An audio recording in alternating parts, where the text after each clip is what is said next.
Bonjour daholo tsika rehetra. Fiadanany tompo sy ny fahasoavany amintsika rehetra. Apetratsika eo amin'ny tompo indray ty fampianarana amin'ny diany ity. Nanao izy tao tamin'ny farany iny. Mbola eto antsika zany aloha hatramin'izao. Mbola bokin'ny Apokalipsy antsika. Somary lava ilay lesona. Fa io moa zany famoakevitry ny faminaniana dia tsy efa ny olombelona fa avy amin'ny fanahy masina no tenenana tany aloha rehetra tany. Ka izay tarihan'ny fanahintsika eto no tondrahantsika ilay izy dia Andriamanitra malala izay sahajantsika tsiraray avy ao. Alohan'ny zavatra rehetra dia manasa antsika indray ry vavaka hanoizantsika ny fotoana amin'ny diany ity. Vavakantsika. Jehovahandriamanitra raha io, mankalaza anao izay midery anao ary mamevo ny nahitra anao. Misaotra raha efa nomenao izao fotoana izao izay ahafahanay hiara-hianatra sy handinika ny teninao. Mangataka aminao izay raha io, mampianaranay raha io ny teninao amin'ny alalan'ny fanahinao masina. Fa vonin-kely raha io izay vahoakanao. Ataovy am-ponay raha io ny teninao ary ataovy an-tsainay. Ireoka ny fanahinao masina, hanazavanay ny zava-miafy ny teninao. Izay ihany koa izay tondra ny teninao dia aoka ny fanahinao raha mpiteny ny vavaka eto amin'ny diany ity. Andriamanitro, manatrehanay feno eto ianao, ka hanjakao ny toerana misy anay tsiraray avy. Aoka ny anjelinao Jehovah ito manodidinay ka hiaro anay amin'ny loza sy amin'ny ratsy rehetra. Aoka ny fanahinao hanenika anay, hiasa aminay tsiraray avy. Ary ninona fahotana vitanay teo anatrehanao? Ninona tsy famendrena vitanay teo anatrehanao? Ninona indray nahalatsaka anay Tompo? Dia fonanay aminao ka angatanay famindram-po sy famelan-keloka. Ko mangataka aminao zay Kristy io, diovy amin'ny rahanao zay Jesosy io ho afa-pahotana. Sasao amin'ny rahanao zay Kristy io ho afa-keloka. Ary na Tompo zanatsipika alefan'ilay ratsy hoentina manakorotana izao fampianarana izao, nanakanana izao fampianarana izao tsy handeha. Dia tsy manan-kery, tsy manam-pahefana eto zany. Miala ianao ry Satana, miala ny ny asanao rehetra, tsy manan-kery, tsy manam-pahefana amin'izao fampianarana ny tenin'ny Tompo izao.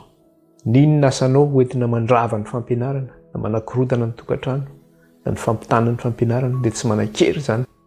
Fa alevonina ny amin'ny rahany zanak'ondry sy ny fofona an'i Jesosy. Alefa ny afo mandevina Satana sy ny asany rehetra, tsy manan-kery, tsy manam-pahefana amin'izao fampianarana izao na amin'ny lafininina na amin'ny lafininina. Ny anaran'i Jesosy.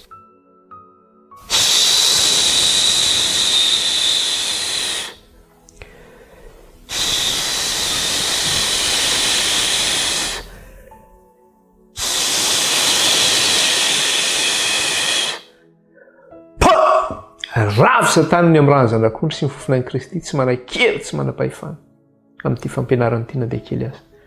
Dia rainy ianao Andriamanitra raha io, ankalazaina ny anaranao, mena voninahitra ny ianao. Dia aoka ny rahanao andrakotra anay ihany koa Kristy ka hiaro anay amin'ny loza sy amin'ny ratsy rehetra ny ianao ary ny anjelinao Jehovah eto manodidina anay. Dia mitenena indray raha io aminay ianao miteny ity fa vonin-kely izay vahoakanao. Ny anaran'i Jesosy, alleluia. Amen. Ia, ka amintsika eto misy gaga mihitsy atao izy ka mampianatra sao dia atao mandroaka devoly ihany ny atao zavatra dia ahoana ary zany. Ka izay mihitsy ka. Ao ny tenin'Andriamanitra, rehefa mivory ny zanak'Andriamanitra dia ao koa Satana. Tonga izy hanakorotana sy hanafoka vahoaka fotsiny ny ataony raharaha. Tsy maintsy mandroaka azy aloha tsika satria tsy aoka izy tsy hanana anjara amin'ny toerana misy atsika. Izay dia roahany mandroaka ny Satana tsika. Eo koa ilay resaka ilay hoe vavaka ahoana ihany ary ity vavaka ilay paty ahoana zany. Fa finoana zany. Io tsisy resaka hoe formule, hoe ohatran'ilay amin'izao tontolo izao formule mazika, tsy zany, fa finoana io. Jereo mandray ohatra fotsiny sika, ohatra fotsiny eo amin'ny soratra masina hoe Jesosy rehefa manasitrana. Ohatran'ny hoe misy jamba reny ampahiratiny, misy fotoana Jesosy ilay mandrora amin'ny tany dia manao fotaka, dia ataony amin'ny mason'ilay jamba, dia antseny manasa masony izy dia mahitra. Misy fotoana Jesosy mametra tanana fotsiny. Fa tsy hoe izay jamba rehetra dia endana aloha sorana fotaka dia atao amin'ny maso dia endana mandeha ry. Finoana daholo zany. Misy Jesosy mametra tanana amin'ny marary dia sitrana ny marary. Misy Jesosy miteny raha mino anao dia ho sitrana ny zanakao izy izy. Dia mino izy dia lasa izy nandeha tonga tany an-trano sitrana ny zanany. finoana zany zay finoana no mahavonjy atsika zany ka finoana dolo zany rehetra ny mino sika fa noho ny amin'ny fofonain'i Jesosy dia rava ny asan'ny devoly. Mino sika fa noho ny fanononany ratsan-tanan'Andriamanitra fanonon'Andriamanitra no anendrenan'ilay ravy dia levina izy noho ny amin'ny rahany zanak'ondry sy ny fofonain'i Kristy. Finoana zany rehetra zany. Fa tsy hoe tsisy formule mazika hoe ndao tsika andeha ho an'le mialatsiny amin'ilay fiteny hoe ndao tsika ho an'ny Lourdes dia haka rano voasina any dia any tsika voasitrana. Fa ny an'ny misoratra masina dia zao finoana no mahasitrana. Zay. Irositsika ary zany fa ao anaty farany sosina ihany izay zavatra izany. Indrindra nyresantsika farany ny resaka zany tsika efa tafiditra tamin'ilay toko fahenina mikasika le tombo-kase fito zany. Dia hitantsika moa fa ny tombo-kase enina voalohany dia eo amin'ny toko fahenina ary ny tombo-kase fahafito dia eo amin'ny toko fahavalo ny andininy voalohany. Raha nijeritsika ny amin'ilay resaka hoe tombo-kase zany dia inona zavatra hitantsika teo fa misy zany leitmotiv moa ny teny azy amin'ny teny frantsay fa mialatsiny amin'ilay fandikana lia satria tsy dia haiko loatra ilay dikany teny gasy tsy haiko hoe targetra ve ny tenenana izay zavatra zay zany. Fa zay zany tena teny miverina ao anatin'ilay tombo-kase fito zany le hoe avia. Zany hoe rehefa novahana zany le tombo-kase dia le zava-mananaina no miantso manao hoe avia. Izy rehefa niantso nanao hoe avia tsy hoe niantso an'izony izy fa niantso izy ary apahany ihany no ilazany miantso zany izy dia miantso izy dia tonga le soavaly, misy soavaly tonga avy eo. Kanefa apahany ihany no iantsony an'le soavaly. Fa le tena antso ataony amin'le avia dia miantso an'izy izy miantso ny fiavian'i Kristy. Miantso ny fiavian'i Kristy satria rehefa tena hitantsika zany le fitinina le tombo-kase fito dia jereo tsara fa le eo amin'le famahana le tombo-kase anaky efatra voalohany dia miresaka izy hoe avia miantso zany le fiavian'ny tompo. Eo amin'ny tombo-kase fahadimy izy dia inona ny zavatra teneny eo mandra-pahoviana ozy izy. Zany hoe tena mitaraina mihitsy hoe mandra-pahoviana satria hoe mandra-pahoviana ny tsarahanao ny rahanay amin'ireo mponina ambony tany satria novonoina zany ireo olona masina. Dia fantatsika tsara nefa fa amin'ny fotoana inona no hitsarana an'izay amin'ny fiavian'i Kristy. Ny hitsarana an'izay zany hoe mandra-pahoviana zany hoe miantso le fiavian'i Kristy. Dia anankiray koa tonga koa leo amin'ny tombo-kase fahenina dia miresaka ihany koa izy amin'le loza mitranga amin'izay hoe tonga ny horohorontany, tonga ny karazana loza maro samihafa zany. Dia rehefa tonga ireo karazana loza ireo dia ozy izy na ny mpanan-karena na ny mahantra na ny andevo na tsy andevo izy na ny mahery dia lasa niafina tao anaty zoy zareo, tao anaty lavabato. Dia niteny izy hoe mianjera aminay izy fa tonga ny fahatezeran'ilay mipetraka ambony seza fiandrianana sy ny fahatezeran'ny zanak'ondry ka iza no ajanona. Zany hoe le loza iny zany maneho fa ho avy le zanak'ondry zany dia iza no ajanona ny amin'izany zavatra zany. Dia rehefa hitantsika indray fa tonga tsika tany amin'ny tombo-kase fahafito zany dia inona zavatra nitranga? Nangina, fahanginana ny misy teo. Satria nahoana? Tsy handrasana tsony zany le fiavian'i Kristy. Fa tonga amin'ilay fitenenana hoe eo indrindritsika izao zany hoe fa tonga zany le fiavian'i Kristy amin'iny fotoana iny zany. Ka zay zany leto fanantenana zany no tena resahana eto satria isaky ny manokatra le tombo-kase zany dia misy fanantenana miseho satria miantso ilay fiavian'i Kristy zany hoe ho avy Kristy zany. Ary rehefa tonga any amin'ilay tombo-kase fahafito farantsika dia eo zany tsika vao tena mahatsapa ay ve tena eo vao tena tsapantsika le hoe zao ka ilay fanantenana. Satria zay zany tsika kristianina zany dia zao hoe raha miandry sy manantena ny fiavian'i Kristy ianao zany dia zao hoe mpiray fanantenana zany tsika satria ny fanantenantsika dia le miandry ny fiavian'i Kristy fanondroany. Ka amin'izay fotoana zay zany le izy tsy fanantenana intsony fa eo indrindritsika izao amin'ilay fiavian'i Kristy zany amin'ilay famahana ny tombo-kase fahafito zany. Dia tena eo zany tsika mahatsapa hoe ity le zavatra nandrasana hatramin'izay. Ka zay zany le zavatra hitantsika indrindrandrindra zany atao amin'ilay tombo-kase fito izany. Fanamarihana zavatra hita ao anatiny io ihany koa dia zao hoe ny tombo-kase enina voalohany dia hitantsika tao amin'ny toko fahenina. Fa ny tombo-kase fahafito dia eo amin'ny toko fahavalo andininy voalohany no misy anazy. Zany hoe nisy zavatra natsofoka zany ao amin'ny toko fahafito. Ino io zavatra natsofoka amin'ny toko fahafito io? Dia ny zavatra natsofoka zany dia ilay hoe tombo-kase an'Andriamanitra. Maninona no natsofoka ao ilay tombo-kase an'Andriamanitra? Izany hoe tsy hosokafana zany ny tombo-kase fahafito raha tsy voahisy tombo-kase ny vahoaka an'Andriamanitra. Raha ho avy Kristy nefa ny vahoaka an'Andriamanitra tsy voahisy tombo-kase, ahoana ary zany? Andrain'ny Kristy eny amin'ny raolanitra raha izy zany? Tsy afaka andrain'ny Kristy. Zay manana ny tombo-kase an'Andriamanitra ihany zany no afaka mitsena ny Kristy amin'ny fiaviany, no voavonjy amin'ny fiaviany. Zay mahatonga ilay izy hoe natsofoka ao anelanelan'ilay tombo-kase enina, tombo-kase fahenina sy ny tombo-kase fahafito, ilay tombo-kase an'Andriamanitra, mba ho voavonjy ny vahoaka an'Andriamanitra manana ilay tombo-kase an'Andriamanitra. Fa raha tsy manana tombo-kase io dia tsisy famonjena ho an'ilay vahoaka an'Andriamanitra. Dia ao amin'ny toko fahafito io ary izy dia miteny mihitsy manambara manao hoe aza manimba ny hazo na ny tany na ny ranomasina hozy izy, mandra-panisy nay tombo-kase hozy izy, ny vahoaka an'Andriamanitra hozy izy. Zany hoe tsy ho tonga zany le loza zany raha tsy efa voahisy tombo-kase le vahoaka an'Andriamanitra. Fa nytanina mipetraka dia mbola ho petratsika rehefa tonga ny herinantsika manao hoe amin'izao fotoanantsika zao ve efa manomboka manisy an'io tombo-kase io Andriamanitra sa tsia? Dia fanontaniana ho valintsika zany zay rehefa tonga any amin'io lesona io isika izany. Dia ina ihany koa ny zavatra hitantsika zany. Dia raha mijeritsika zany ny tombo-kase fito dia manaraka zany izy io ny taratasy izay nosoratana ho an'ny fiangonana. Zany hoe ny fahitana izay hitantsika eto zany na ny tantara izay hitantsika eto dia mitovy amin'ny tantara hitantsika tany amin'ny tantaran'ny fiangonana, satria zavatra mifanaraka ireo ary zavatra mitovy ny zavatra resahany. Ny zavatra fotsiny ny mahasamihafa anazy dia zao: raha miresaka tsika tany amin'ny taratasy nosoratana tany amin'ny fiangonana dia inona ny zavatra niresahana tany amin'ny taratasy nosoratana amin'ny fiangonana? Miresaka izy ny amin'ny infidélité-n'ny fiangonana sy ny apostazia zany. Inona moa le resaka hoe infidélité? Zany hoe ny tsy fahatokiana zany sy ny fiamoran'ny fiangonana.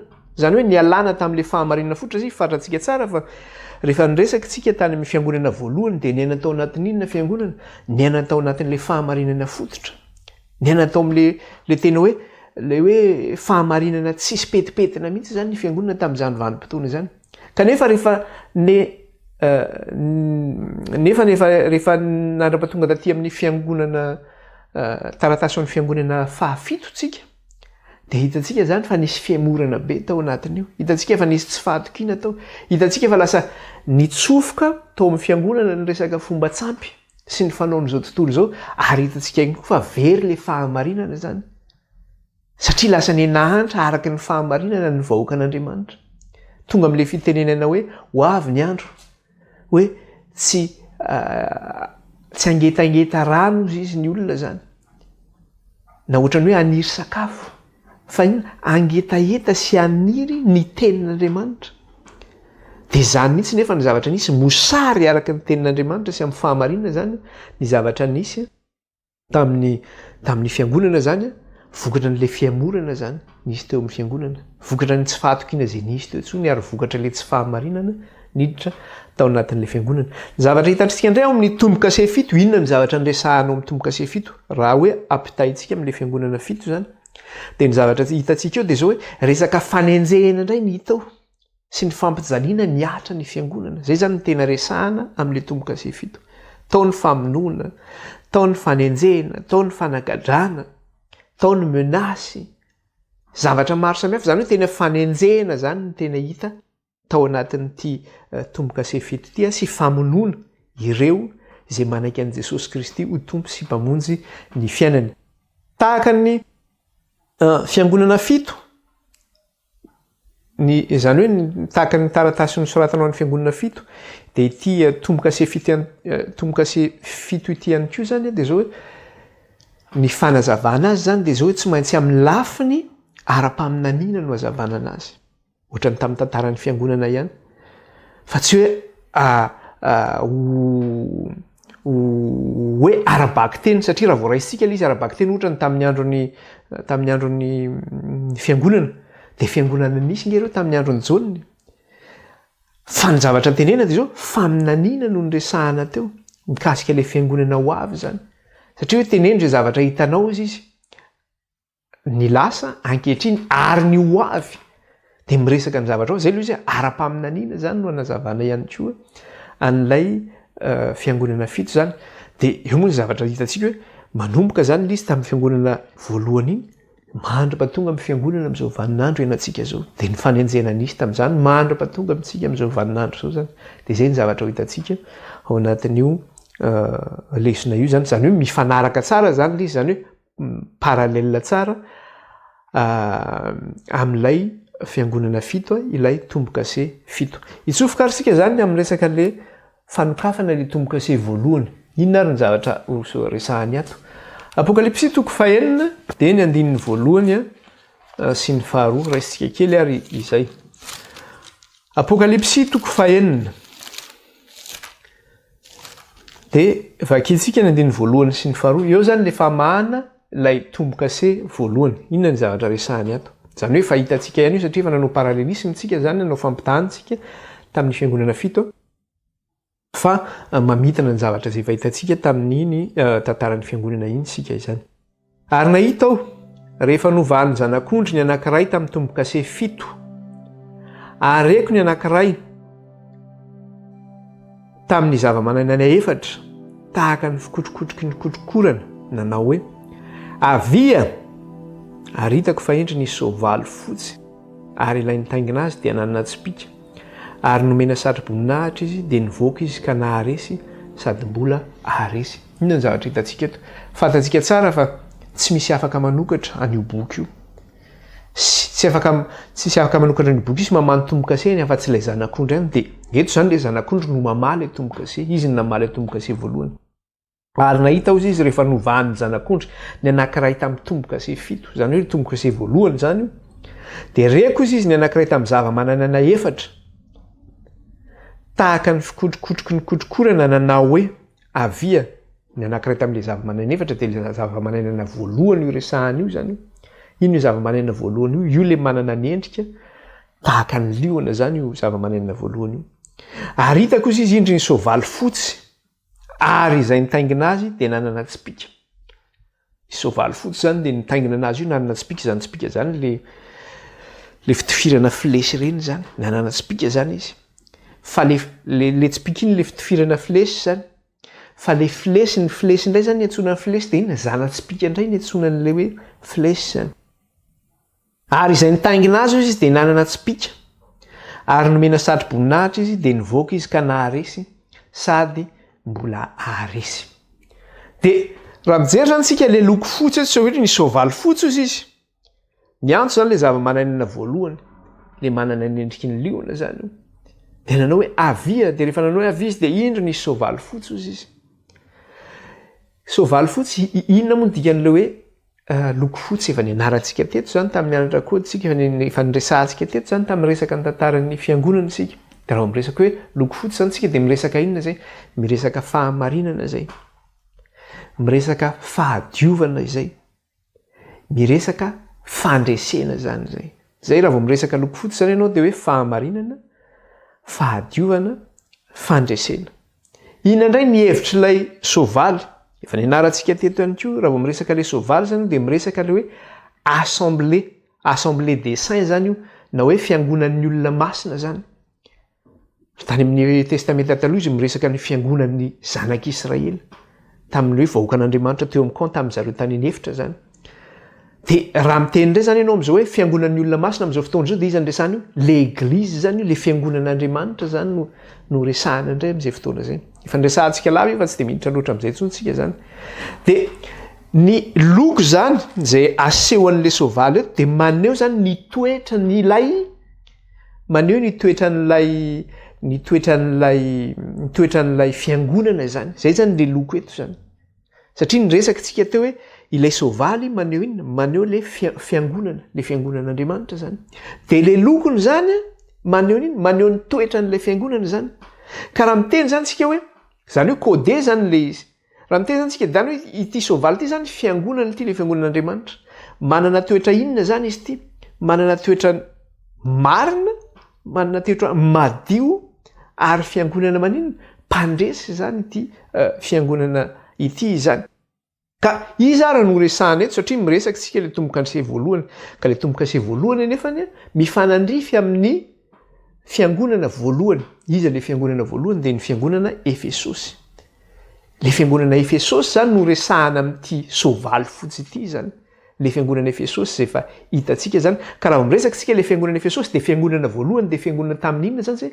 fiangonana tamin'ny andron'ny apôstôly zany zay le fiangonana voalohany zany zay le fiangonana naorin'ny apôstôly zany zay zany hoe eglizy apôstôlika zany zay le fiangonana marina zany zay ny forona tamin'ny fahamarinana fototra zany ny amin'ny tenin'Andriamanitra tsy misy pentipentina tsy misy klema fa teny hoe madio tsisy fampianaran-diso tsisy marimaritra iraisana hoe compromis hoe ifanarahana hoe aloha tambatambatra zao fahamarinana tokana ihany ny fahamarinana fa tsy hoe atambatambatra raha miresaka fotsiny tsika tamin'izany fiangonana voalohany zany nga nisy ny akohaka tamin'ny sary vongana tamin'izany fiangonana voalohany zany ka misy hoe andao hanao pelerinage any anana mba angatapitahina tsisy an'izany am'izao zany ny atao am'izao fotoana zao hoe angatapitahina anao pelerinage ry finoana ny mahavonjy fiangonana voalohany zany ny fiangonana voalohany zany atao le resaka hoe tsisy hoe mahantra na hoe manan-karena fa fizarana daholo mba mitovy eo anatren'Andriamanitra misy fizarana zany tao hoe mba tsisy ahantra be tsisy anan-karena be fa mba mitovy vahoakan'Andriamanitra satria piray fanaitenany zay zany ity zany tena niaina tao anatin'ny fahamarinana fototra zany ity fiangonana voalohany ity de ny fiangonana Efesosy zany fiangonana apôstôlika zany izy ity fiangonana naorin'ny apôstôly de eto nefa ny zavatra hitantsika amin'io tsara mariana zany de zao hoe ny fiavian'ity soavaly fotsy ity de iza no niantso anazy ilay zava-mananana voalohany no niantso anazy le manana endrika tahaka ny endriky ny liona no niantso anazy nefa io endriky ny liona iny nefany izy miantso zany miantso ny fiavian'le miantso le zava-manana voalohany le manana endrika tahaka ny endriky ny liona nefa io sary aseho an'io endriky ny liona io nefa hitantsika ihany koa tao anatin'le toko 5 zany hoe natambatra izy io tamin'ny Joda zany satria Joda de natsoina ho inona jerentsika kely apokalipsy toko 5 andininy 5 de zao no lazainy azy ato amin'ny anaran'i Jesosy apokalipsy toko 5 de zao no teneniny ato andininy 5 ary ny anankiray tamin'ny loha olona nanao tamiko hoe aza mitomany indro ny liona avy amin'ny fireneny Joda de ny solofon'i Davida no efa naharesy ka anokatra ny boky sy ama ny tombo-kasely maninona le zava-manana endrika tahaka ny endriky ny liona no miantso an'lay fiavian'le soavaly de mazava ho azy le izy satria nahoana ny zavatra hitantsika zany de zao hoe ampifandraisana zany am'le fandresen'ny Kristy io ampifandraisana am'le Kristy amin'ny mampanjaka azy le liona avy amin'ny fireneny Joda de eo amin'le hoe liona avy amin'ny fireneny Joda io solofon'i Davida hoe ahoana izy no efa naharesy ka hanokatra ny boky sy ama ny tombo-kaseny ato anefa tsika mahita eo amin'le toko 5 fa inona ny zavatra resahana eo ihany koa eo amin'le andininy 2 de zao ny zavatra teneniny eo ary hitako fa endry ny soavaly fotsy ary izay nitaingina azy de nanana spika izy ary nomena satro-boninahitra izy de nivoaka izy ka naharesy sady mbola haharesy miresaka le hoe le mitaingina le soavaly zany atao amin'ny apokalipsy toko 5 de hoe efa naharesy sady mbola haharesy ary amin'ny toko 5 ndray andiminy 5 de hoe le liona avy amin'ny fireneny Joda ozy izy le solofon'i Davida izy no efa naharesy ka afaka mamano boky sy amany tombo-kaseny hita eo zany le fandresen'ny Kristy ihany koa zany Zany hoe ity resahana ity zany eto dia miresaka any Kristy zany ity amin'le mahampandresy any Kristy. Iza no omena satro-boninahitra? Ny mpandresy ange no omena satro-boninahitra. Dia nefa izy no omena satro-boninahitra eto. Eo amin'le andininy faharoa zany amin'le toko fahinina averiko tsara le izy teo.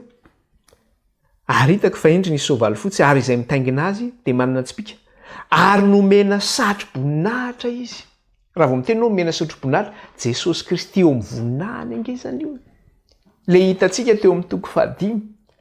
Le Jesosy le lazaina fa manana tandroka 7 izy. Inona le tandroka 7 io? Le fahefana sy hery sy voninahitra sy adra sy saotra zay nomenana azy. Le fahefana zay nomenana azy. Efa naharesy izy sady mbola naharesy izy. Nandray le seza fiandrianana izy tany an-danitra. Nandray ny voninahiny izy. Tonga amin'ny voninahiny indray Jesosy. Jesosy le efa naharesy.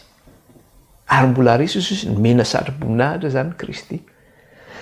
Dia iza zany mitaingina ny soavaly io mazava ho azy zany fa Kristy zany le fahefana mitaingina le soavaly. Kristy zany le fahefana mitaingina le soavaly. Satria ny zavatra hitantsika hoe nisy nitaingina ozy izy teo ambonin'le soavaly verentsika le andininy faharoa araka le teny teo ary hitako fa indro ny soavaly fotsy ary izay nitaingina azy dia nanana tsipika. Ka ny fahefana zany mitaingina ny fahefana mitaingina le soavaly zany dia Kristy zany. Satria izay mitaingina no manam-pahefana amin'le soavaly. Fantatsika nefa le soavaly, inona le soavaly? Le fiangonana voalohany le soavaly resahana eto. Le fiangonana tsy misy pentipentina. Fiangonana manana ny fahamarinana fototra amin'ny soratra masina. Fiangonana madio, fiangonana marina. Tsy misy faharoroparatsiana. Fa fahamasinana. Zany hoe i Kristy zany mitondra n'ity. Izy zany lehibe n'ity fiangonana ity. Izy no mitondra ity fiangonana voalohany ity. Dia inona ny zavatra resahana eo ihany koa? Ahoana ozy izy eo amin'le andininy faharoa? Verentsika kely ihany koa le andininy faharoa dia mbola tohizantsika ihany. Ary hitako iny nisy soavaly fotsy ary izay nitaingina azy dia nanana-tsipika. Ary nomena satro-boninahitra izy dia nivoaka izy ka naharesy sady mbola haresy. Dia nivoaka izy ka naharesy sady mbola haresy. Amin'ny teny frantsay ny lezena anazy dia hoe et il partit en vainqueur et pour vaincre. Nivoaka izy. Zany hoe nanomboka teo zany. Teo zany ny ainga ny conquête zany na hoe ny fanjanahana. Ka ty tsy hoe fanjanahana hoe andeha anjanaka ohatra hoe andeha anjanaka tany ahako dia ho ataoko baby daholo io. Raha ara-nofo dia zay zany fa ty fanjanahana ara-panahy zany ty. Hoe anjanaka ny vahoakan'Andriamanitra ny amin'ny fitoriana ny filazantsara, ny amin'ny fanaparitahana ny filazantsara, manjanaka territoire zany izy hoe ataony zay mba hahazoany fanahy maro amin'ny toerana anankiray, amin'ny firenena anankiray. Zany hoe fanjanahana ara-panahy zany no atao eto fa tsy fanjanahana ara-nofo. Ny amin'ny fanaparitahana ny tenin'Andriamanitra mba hahazoana olona maro ho an'Andriamanitsika zany amin'ny alalan'ny amin'ity fiangonana voalohany ity izany. Dia teo zany nanomboka zany hoe fanombohana zany teo fa tsy fifarana. Nanomboka teo zany le fanaparitahana. Dia nanomboka teo le hoe conquête nanerana an'izao tontolo izao na hoe fanjanahana nanerana an'izao tontolo izao zany amin'ny fanaparitahana ny filazantsara. Dia teo ihany koa moa zany nahitantsika alak'ireo lesona teo hoe voalohany koa nanomboka tamin'ireny fotoana ireny satria tamin'ny fotoana io natsoina hoe ny vahoakan'Andriamanitra dia natsoina hoe kristianina no natsoina ny vahoakan'Andriamanitra. Nanomboka teo zany le hoe anarana hoe kristianina. Zany kristianina zany tsy tamin'ny andron'i Jesosy zany izy. Fa taty amin'ny asan'ny apôstôly no nanomboka rehefa tonga tany amin'ny faritra izay nitoriana ny filazantsara izy. Dia tany no nipoiran'le hoe kristianina voalohany amin'le hoe anarana kristianina ny vahoakan'Andriamanitra. Dia ity période ity zany na ny fe-potoana zany izay nisy teto zany tamin'ity fiangonana voalohany ity dia zao hoe amin'le fiangonana marina sy madio zany amin'ny fiangonana apôstôlika dia premier siècle au troisième siècle zany nisan'io période io tena mbola tena marina tanteraka sy masina zany le fiangonana. Zany hoe tamin'ny taonjato voalohany ka hatramin'ny taonjato fahatelo zany no nisin'io fiangonana feno fahamarinana io zany. Mbola tena niaina tao anatin'ny fampianarana fototra izany. Misy zavatra ihany koa mahavariana eto. le mitaingina le soavaly izy de manina manana tsipika ozy izy manana tsipika izy nefa zao zany hoe tsipika zany de anaovana inona zany hoentina miady zany tsipika zany izy le anjanaka aty zany manana tsipika izy hoentina miady fa zao ny fanjanahana zay ataony nefany tsy hoe amin'ny alalan'ny famonoana satria ny olona rehefa manjanaka de miady de mamono ohatra zao am'izao vanim-potoana antsika zao misy guerre en Ukraine de miady an'io territoire io zany ny Occident sy ny pays de l'Est zany ataontsika hoe ny Russianina zany ny Occident resahantsika eto de miresaka atsika en Europe sy ny États-Unis de ny any amin'ny l'Est iny zany ny Russianina efa miteny tamin'reto firenena tavaratra reto tandrefana mantsy azafady tamin'le firenena tandrefany reto nanambara manao hoe aza ampitomboanareo ny faritry ny sécuritén'ny territoire nareo fa raha vao manitsaka n'ity tany misy aty nareo de tsy manaiky an'io satria territoire anay taloha anay taloha io zavatra io de nampitombon'ny Occident ny tandrefana ny territoire zany hoe ny faritra sécuritény zany de tezitra ny Russianina de nilahady tsy hoe nilahady izy fa tonga de nitafiany le firenena ukrainianina zany de lasa miady ny Russianina sy ny ukrainianina zany de zany hoe manjanaka zany ny Russianina am'izao fotoana zao maka ny territoire amin'ny Ukraine iny miady zany mbola mitoetra am'izao de ny firenena tandrefana zany manampy ny ukrainianina am'izay ady izay zany de izy izy miady io tsy hoe miady fotsiny am'izao izy fa tena maka territoire mihitsy zany izy hoe ty alaiko ty ao zao misy resaka hoe Donbass sy ny karazana de fa maka le territoire mihitsy zany izy manjanaka zany izy am'izay fotoana zay de ao anatin'izay fanjanahana zay nefa inona ny zavatra misy famonoana zany ao misy olona maty ao fa eto nefa ty fanjanahana ty zany tsy mamono olona ity mitaingina le soavaly ty manana fahefana am'le soavaly izy tsy tonga hamono fa tonga hamonjy izy samihafa zany zay tonga hamonjy izy fa tsy hamono ka zay mahatonga hoe zana-tsipika ny an-tanana zany tsy misy le tsipika ny an-tanana zany tsy misy zana-tsipika hoe amonona olona fa tsipika inona tsipika vida zany io tsipika tsy misy ninona zany io tsipika io tsy misy filesotofirina zany io ny dikan'izay de zao hoe ity fanjanahana ity amin'ny tenin'Andriamanitra zany ny fanjanahana zay hoentin'i Kristy manerana an'izao tontolo zao ty zany de zao tsisy fandatsahan-jazany ty tsisy raha latsaka zany ty ity fanjanahana zay atao amin'ny anaran'i Kristy ty zany de zao fanjanahana pasifika zany ty ao anatin'ny filaminana ao anatin'ny fitoniana ao anatin'ny fiadanana tsy mitovy zay le hoe tsy mitovy ny an'Andriamanitra sy zao tontolo zao zany tsy mitovy zay kanefa na de atao anatin'ny filaminana aza na de atao anatin'ny fiadanana aza le fanaparitana ny filazantsara le fanjanahana ara-pilazantsara de mbola tsy zakan'ny olona ihany io tsy zakan'ny olona ianao nge tsy milady fa tsy zakany de ary izy moa tsy mahazaka azy fa ny devoniny tsy mahazakany fa tena hoe fanjanahana tsy misy fandatsahan-dra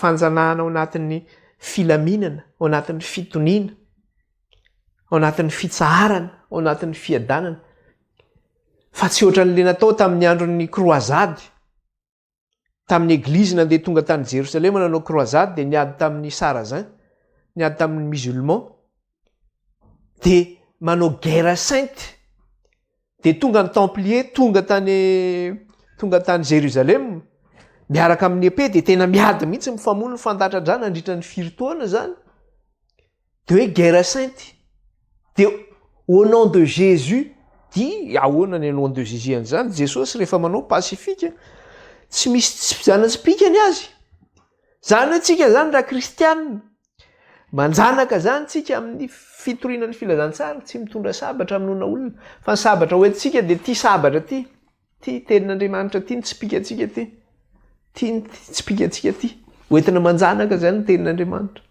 fa tsy avy anao amin'ny sabatra tsy avy anao amin'ny kalaky nikofy amin'izao fotoana zao dia hamono kristy tsy nanao an'izany kristy ara nanotra ny tena no faty teo amin'ny azo fijaliana firifiry ny maty martiora ny mpianatra jesosy sy ny kristianina taty oriana rehetra fa zany fanjanahana ao anatin'ny filaminana ao anatin'ny fitoniana ao anatin'ny fitsarana ao anatin'ny fiadanana dia iza no mitondra azy ireo ny fanamasina no mitondra azy ireo jaona toko 4 andininy 12 sy ny 13 jaona toko 4 dia ny andininy 12 sy ny 13 jaona toko 4 dia ny andininy 12 sy ny 13 ny anaran'i Jesosy. Mbola manana zavatra maro lazaina aminareo nefa tsy ho zakanareo ankehitriny fa raha tonga ny fanamasina azafady fa raha tonga ny fanahin'ny fahamarinana dia izy no hitari-dalana anareo amin'ny marina rehetra fa tsy teny ho azy izy fa zay ho reny dia ho lazainy avokoa ary ny zavatra ho avy aza dia ambarany aminareo rehefa tonga ozy izy fanahin'ny fahamarinana io fantatsika tsara fa tamin'ny vinona tonga ilay fanahin'ny fahamarinana tamin'ny andro Pentekosta tamin'ny Jesosy tonga tao amin'ny voninahiny dia rehefa tonga io fanahin'ny fahamarinana io izy dia manao any dia izy no hitari-dalana anareo ho amin'ny marina rehetra izy zany no mitondra anareo manao an'io conquête io manao an'io fanjanahana ara-pilazantsara ao anatin'ny filaminana sy fitoniana io tsisy fandatsahan-draha io izy no mitarika anareo ka raha fanahin'ny fahamarinana lefa mitarika anao dia mbola akakalaky ny kofy ianao na akaantsy ianao andeha hiady fa tia ny sabatritsika ity ito no hoentsika miady ity tia ny sabatra hoentsika miady zany ity ny fanamasina no mitondra atsika io no hoentsika miady zany dia toko 5 any koa izy dia mitenan'izay ao amin'ny andininy 4 sy ny 7 dia hono izy fa raha tonga ny mpananatra dia le fanahin'ny fahamarinana zany io fa raha tonga ny mpananatra izay irajo ho aminareo avy amin'ny ray dia ny fanahin'ny fahamarinana izay mivoaka avy ao amin'ny ray dia izy no vavolombelona anambara ahy ary ianareo koa dia vavolombelona anambara satria inareo efa eto amiko hatramin'ny voalohany zany hoe rehefa tonga zany io fanahin'ny fahamarinana io izay mivoaka avy amin'ny ray ozy izy satria io no men'ny ray fa mpanantenana ny men'ny ray dia efa niraisy ny menan'ny Kristy io dia nirahana ho aty amintsika araka ny fahitantsika teo amin'ny toko 5 dia manao any izy no vavolombelona anambara aho izy zany hoe anambara amintsika zany zay zava-miafin'Andriamanitra rehetra ny fahamarin'Andriamanitra rehetra dia rehefa miaso anatsika ilay fanahy izy ary ianareo koa dia ho vavolombeloko anambara hitondra n'izay fahamarinana omen'ny fanahintsika zay zany tsika ny fanahy tsy aniraka anao mihitsy ndany ianao mitana sabatra dia manao guerre sainte ianao raikitra ny guerre ohatran'ireo guerre ataon'ny musulman amin'izao fotoana zao reo zay mantsy le guerre sainte amin'ny teny zareo arabo izy dia hoe jihad zay nge le jihad guerre sainte nga ianao andeha anao jihad tafika masina vahoaka an'Andriamanitra tsy manao an'izany fa rehefa ho avy ny andro rehefa any aparany any dia ahoana izy Andriamanitra ainy fahamaliana hozy izy fa anareo kosa dia angina tsika mazanak'Andriamanitra tsika tsy miady zany tsika fa ainy fahamaliana zany hoe rehefa any aparany any dia amaly ny asan'ireo namon'ny kristianina rehetra reo Andriamanitra amaly ny asan'ireo mpanimbazimbanaandriamanitra reo Andriamanitra amaly ny asan'ireo kriminel rehetrarehetra reo Andriamanitra fa zao tsika angina hozy izy fa any fahamaliana ho avy zay fotoana zay fa mbola tsy zao aloha zany le izy mbola tsy zao le izy ka eo moa ny zavatra anankiray zany dia zao hoe miresaka le hoe fandresen'ny Kristy zany tsika Kristy tonga teo amin'ny voninahiny iny dia mpandresy Kristy nomena azy le voninahitra nomena azy ny fahefana nomena azy ny hery nomena azy ny aja nomena azy ny saotra ka ny fariseo sy ny mpanoradalàna dia nieritreritra hoe rehefa mamono an'i Kristy eo amin'ny azy fijaliana tsika dia manao ana dia resy Kristy mieritreritra izy hoe resy Kristy Kristy nefa dia ohatra velona ho antsika. Ary zavatra marina mihitsy nge zany Kristy teo amin'ny hazo fijaliana satria mbola niteny ihany zareo nanambarana na hoe raha zanak'Andriamanitra marina ianao dia midina teo ianao dia mino anao zahay ozy izy teo amin'ny hazo fijaliana. Nefa zareo nefa namonan'i Jesosy. Fa ngamo zany tsy hain'i Jesosy zany. Hoe tia nesoron'i Jesosy nesorony le aina manana fahefana amin'izany ainy malala dia nidina daholo. Ino anareo zany? Fa nanidina teo ary Jesosy tsy nino izy. Dia taddio kosa fa rehefa no enjehina tao Getsemane Jesosy, tonga reto miaramila reto hisambotra an'i Jesosy. Dia inona nataon'i Petera? Nalain'i Petera ny sabatra tao aminy dia nikapainy ny sofiny maloko. Dia hoy Jesosy aprimo iny sabatra ao iny ozy izy. Fa zay mamono amin'ny sabatra ozy izy dia mba hovonoina amin'ny sabatra ihany koa. Jesosy no nitenany izany tamin'ny Petera. Ary mbola nitenany koa Jesosy manao hoe fa zanga hozy izy Jesosy tsy mahay mangataka amin'ny raiko amin'ny legion'anjely zany. Légion d'ange ozy izy, legion'anjely ozy izy. Amonjy ain'Andriamanitra nge zany ozy izy. Fa izao no tsy maintsy atao ataterika ny fahamarinana rehetra. Hain'i Jesosy zany, hain'Andriamanitra zany. Dia izay koa ny anjarantsika kristianina zany. Tsy maintsy manaraka an'ilay tompontsika ihany koa tsika. Izay ny anjarantsika ihany koa zany. Dia nefa izay fahafatesan'i Kristy izay nieritreretin'ilay ratsy, nieritreretin'reto nampiasain'ny devoly reto rehefa ariseso mpanorandalàna reto. Hoe resy Kristy fa fandresena ho an'i Kristy iny, nandraisan'ny voninahiny. Izy nandray ny voninahiny iny afaka naniraka ny fanahy masina izy. Zany hoe raha tsy maty Kristy zany dia tsy niverina tao amin'ny voninahiny izy. Dia tsy afaka naniraka ilay fanahy masina izy. Dia noho izay noho ny fandresen'i Kristy izay nefany dia mpandresy koa izay miaraka amin'ny Kristy ny vahoaka an'Andriamanitra rehetra. Mpandresy koa izay miaraka amin'ny Kristy.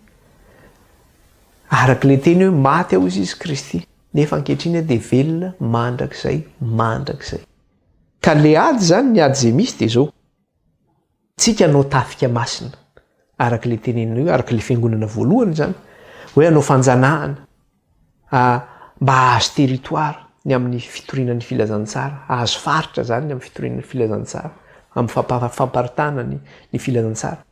Ny fahavalontsika koa nefa tsy anaiky an'izay. Satana tsy anaiky an'izay mihitsy fa hanohatra amin'ny fomba rehetra izy. Hitantsika tsara izay teo amin'ny asan'ny apôstôly nisy fanoherana, nisy fanenjehana, nisy famonoana tamin'izany vanim-potoana zany. Ka Satana zany tsy maintsy hanohatra izy. Kanefa ny tenin'Andriamanitra dia efa milaza. Inona ny zavatra hitantsika teo tamin'ilay teny? Manao hoe efa naharesy izy sady mbola haharesy. Ary magaga ilay fandresena, fa ilay fandresena tsy hoe io ilay Satana fa maty dia nenjerana ilay miaraka taminy dia maty tapaky ny sabatra. Fa ilay fandresena dia Kristy maty ilay fandresena. Mahavariana ilay izy. Raha amin'izao tontolo izao zao dia ohatran'ny hoe mitapy reto kristianina reto. Maty visy dia lazaina fa mpandresy. Fa amintsika zany fahafatesana zany, fandresena zany amin'Andriamanitra. Zany akory tsy midika hoe tia dia faty amin'izay mpandresy. Za zao dia mba miteny koa fa raha mbola azo atao tena mangataka amin'ny tompo oka tompo mba tsy ho maty martiora zany. Fa mafy ange zany reto. Ny fampijaliana zany, torture atao aminao, mafy ange zany. Zany dorana velona zany, mafy ange zany. Zany janaka ao vonoina eo alohan'ny masonao zany, mafy zany. Mba mangataka amin'ny tompo mba tsy ho tratra an'izany fa tompo mandahatra an'izany ko ngahinao ny tompony, tsy tompony ho avy Andriamanitra ny tompony ho avinao. Fa mifandrina mba tsy ho tratra an'izany fa mafy izany. Arak'ilay tenin'Andriamanitra ny amin'ny Genesis ihany toko 7, 5:10 dia ny zavatra teneniny eo, vakitsika kely ilay izy. Genesis toko 7, 5:10. Dia izao ny zavatra resahany eo. Ao aloha izy. Vakitsika kely.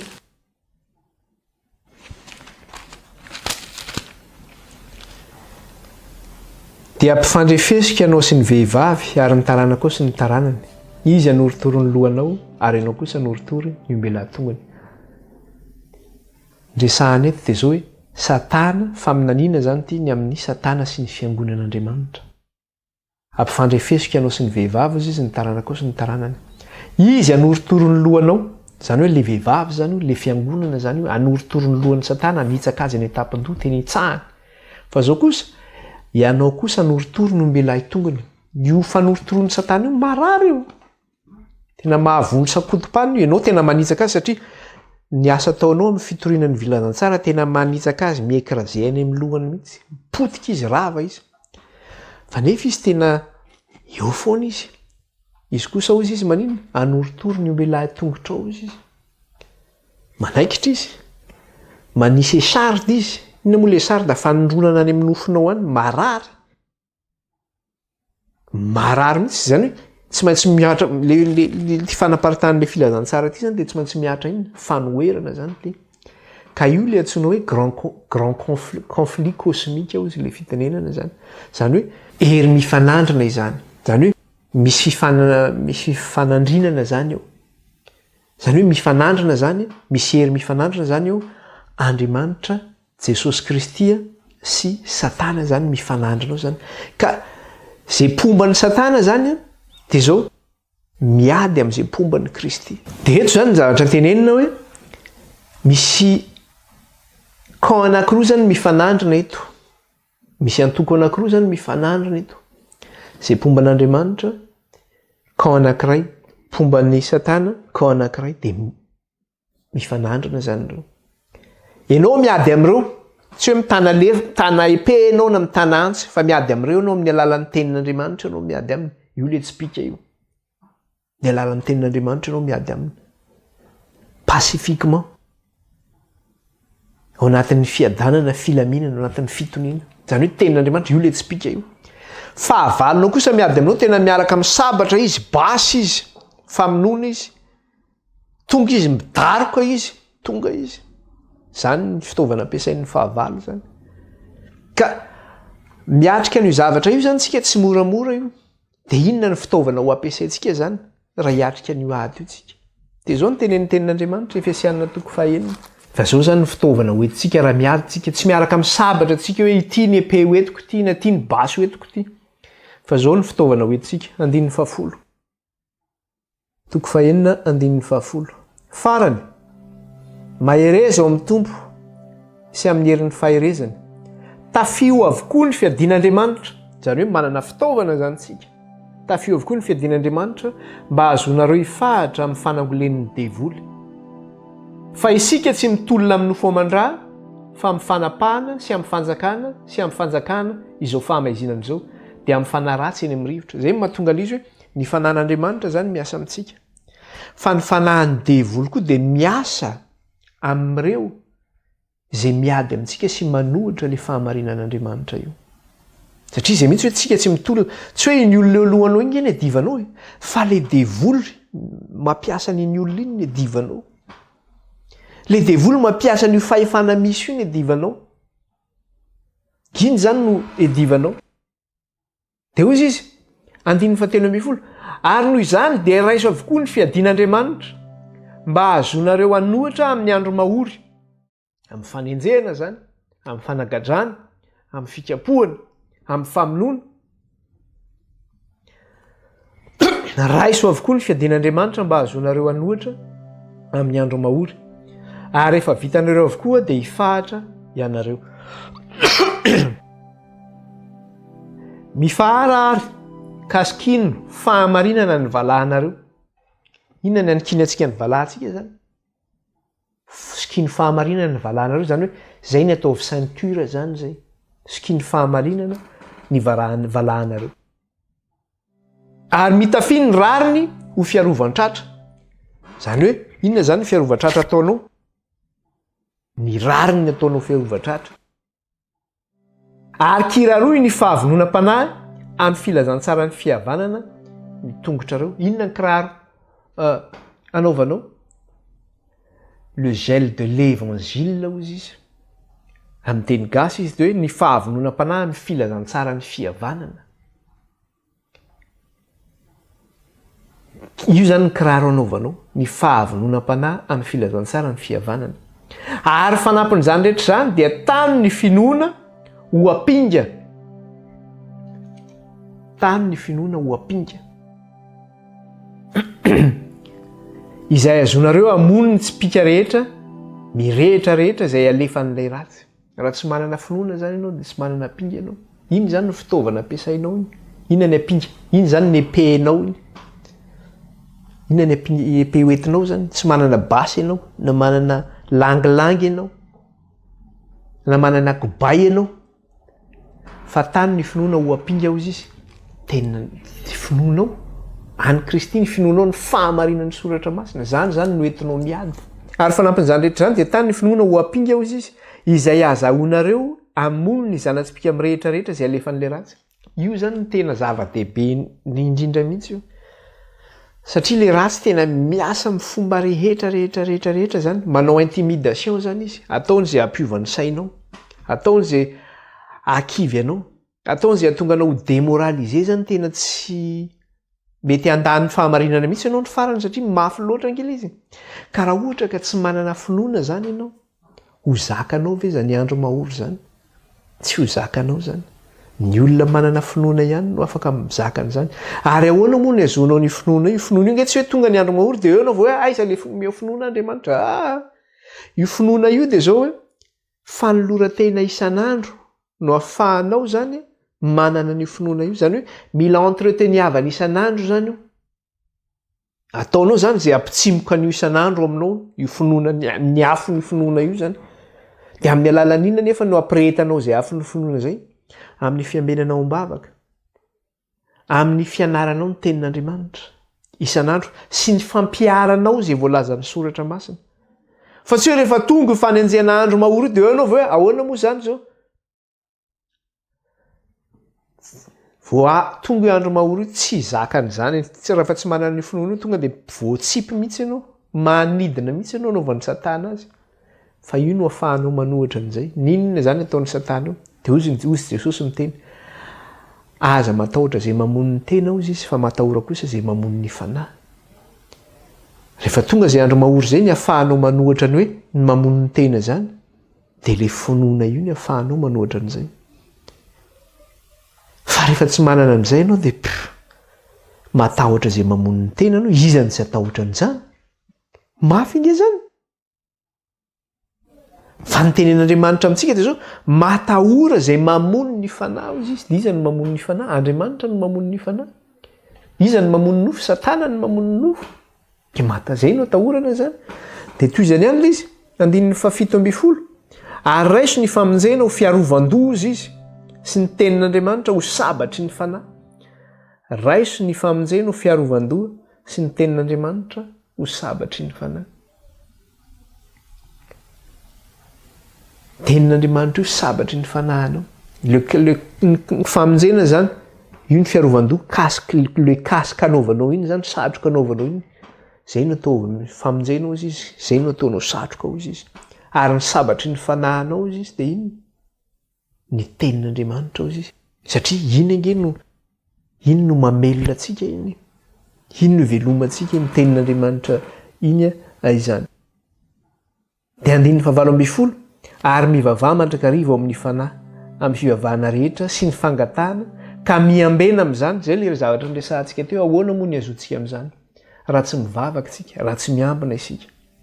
Ka miambena amin'izany amin'ny faharetana sy ny fangatahana rehetra ho an'ny olona masina rehetra. Ho an'ny olona masina rehetra. Io zany zavatra tena ilayntsika io. Raha tsy manana an'io isika dia manao resy isika rehefa tsy manana an'io zany. Ka zay zany aloha ny lesitsika tamin'ity an'io ity. Tohizantsika indray amin'ny manaraka fa efa kely sisa le izy aloha fa dia faranantsika amin'ny hery mikasika an'izay. Dia amandry antsika ilay tombo-kase faharoa, inona indray no resahan'ilay tombo-kase faharoa zany. Hivavaka isika hisaotra ny tompo ary. Jehovah Andriamanitra raha io, mankalaza anao izay mideranao ary manome voninahitra anao. Misaotra raha io. Raha afaka nianatra ny teninao sy nandinika izany izay tamin'ny teny ity. Tsy tamin'ny herina fahatanjahana tompo, fa tamin'ny fanahinao irery ihany. Dia raina mandrakizay ny anaranao raha io, ankalazaina mandrakizay ny anaranao anie. ny anaran'i Jesosy Kristy Tompo. Nanandratanay izy ho vavaka izao reto anatrenao. Dia sorato ampony iray ny teninao reto avy an-tsaina eny. Halleloia. Amen.